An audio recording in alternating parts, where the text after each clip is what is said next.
Hi guys, it's Fana and thank you so much for watching. Today is a video for my boyfriend Bobby as part of his present for our 3-year anniversary on the 11th. You might know this already, and if you don't, you definitely should, but a few months ago we started a podcast together called the Gremlins Lair, which is two very unqualified creatives talking about their experiences. I designed this little gremlin mascot named Grumble. Bobby has always talked about wanting a Grumble plushie, and I don't have the time nor the confidence to make one right now, so I thought this doll version would tide him over for now. I decided to use what I think is a Make a Monster Monster High doll, not only because the color is almost near perfect, but also because this face doesn't have any kind of real molding or features. After whittling off the ears and spraying 2 layers of Mr. Super Clear, I go in with my watercolor pencils to sketch out the face. Now, you probably saw in the thumbnail, but this is nothing like my other dolls. I've said that before. I said that with my other Gremlin doll, but this is nowhere even near that. I wanted to really capture that chibi style from my illustration. A bit cute, definitely a bit creepy, but absolutely chibi inspired. And you know what? I really need to stop giving a warning about my art because I don't know, it's my art. I can do what I want. Since I wanted more of that kind of crisp style of anime-esque, I decided to focus mainly on using acrylic paints with some watercolor pencils here and there for this face up, sealing each layer with MSC.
At the end, definitely looks a little strange.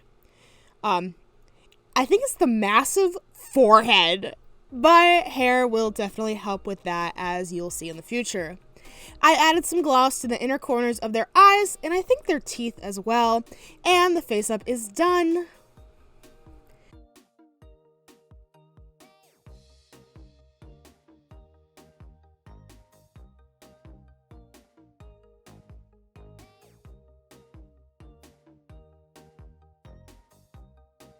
You can't see it from their blanket, but I have made the executive decision that Grumble most certainly has a tail hidden under there. So I stole this Katrine Deneuve tail and painted it to match the skin tone. The base doll even already had a hole for it, so the drill was not necessary today. I brushed out some purple yarn to add a little tuft of hair at the end because yes, I'm obsessed with this after doing the same with the other Gremlin doll, Faye.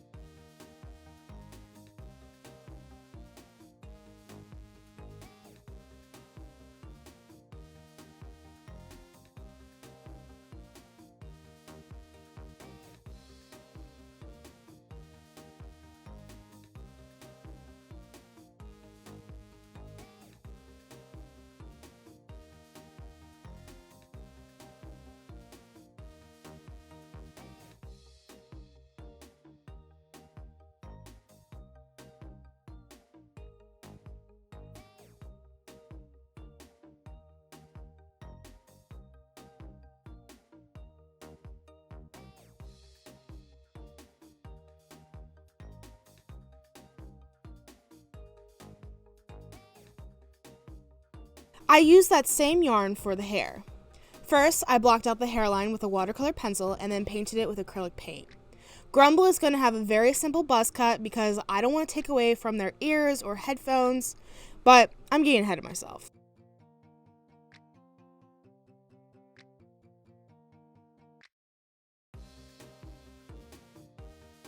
I've already done this technique before on my channel with flocking.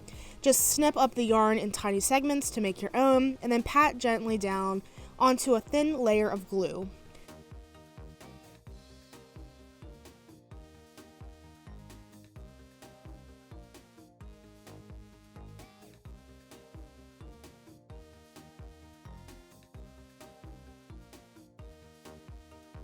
You wait to pick off the excess until after the glue has dried fully, and do a second layer if it's a little too patchy for your liking. Let's talk about those headphones. I already had a perfect pair from a Melody Ever After High doll. I just painted them white as a base layer and then added in the details with a super dark, almost black purple, and then that lavender color again.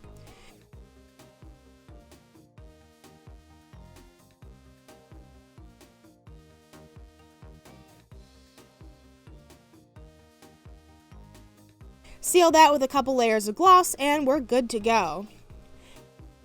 Okay, warning, I'm going to skip around a little bit because these all kind of go hand in hand, but to make the ears, I sketch out the shape that I wanted on a piece of cardstock to make a little pattern piece.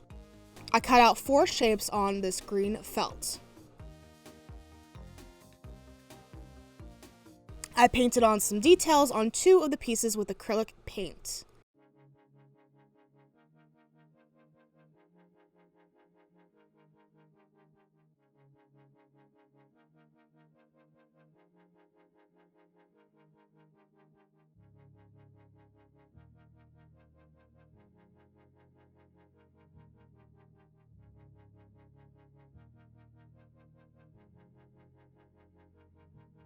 I wanted Grumble's ears to be posable, so I shaped some thin wire to fit the mold of the ear and hot glued it in, placing the painted pieces on top of the unpainted one, making sure to leave enough wire to stick into their head.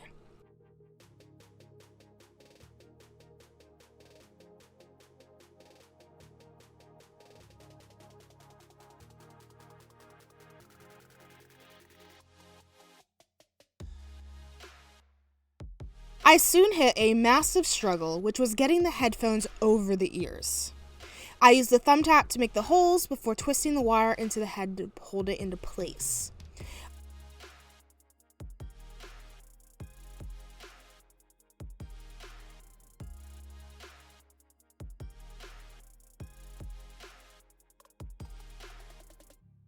I finally figured out a way to get the headphones on, but there were really big gaps. 1, because the ears are weird, and 2, because Ever After High heads are much wider than Monster High heads.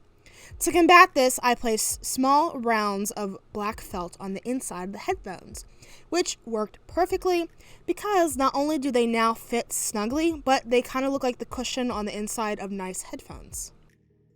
Now for Grumble's clothes. In the illustration, they are sporting a comfy blanket. I was actually fishing around for ideas from Bobby under the facade that I wanted to doodle a humanized Grumble or some lie like that, and I needed ideas. I originally was thinking of a onesie, but Bobby said that he was actually envisioning a snuggie, which is too perfect not to do.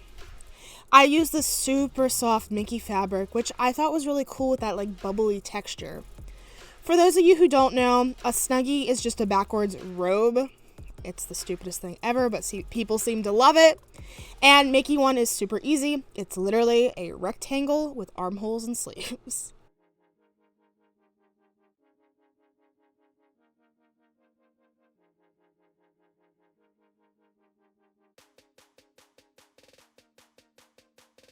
I kept it open in the back for extra tail movement.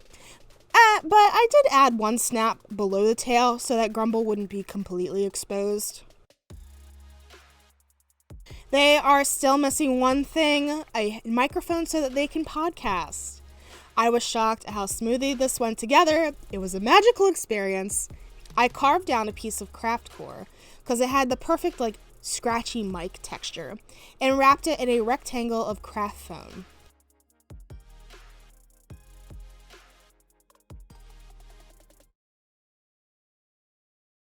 I fashioned together the stand with electrical wire and more foam, making it so that the mic would be able to tilt back and forth.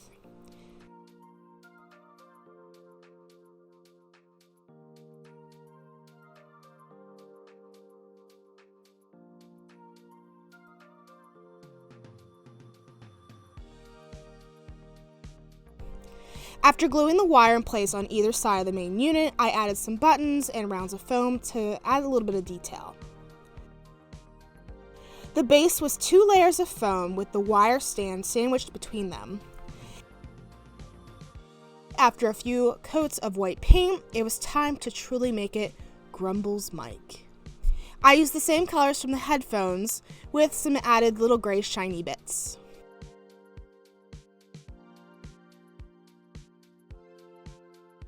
This also got a few layers of gloss to seal it all in, and I am beyond thrilled with this. It turned out so much better than I expected.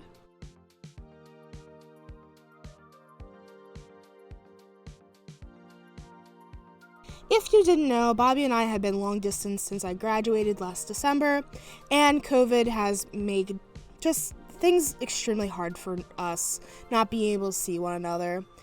But this anniversary is such a milestone, and I can't wait for so many more. I love you, Starboy, and I hope you enjoy this silly little present. Please be sure to check out the Gremlins Lair. Its social media is down below. And if you like this video, please give it a big thumbs up and subscribe. Plenty of the dolls that you see me make on my channel are actually up for sale over on my Instagram at fanastyfinder. You can check out the highlight reel dedicated to them there. I hope you have a phenomenal day and keep being extraordinary.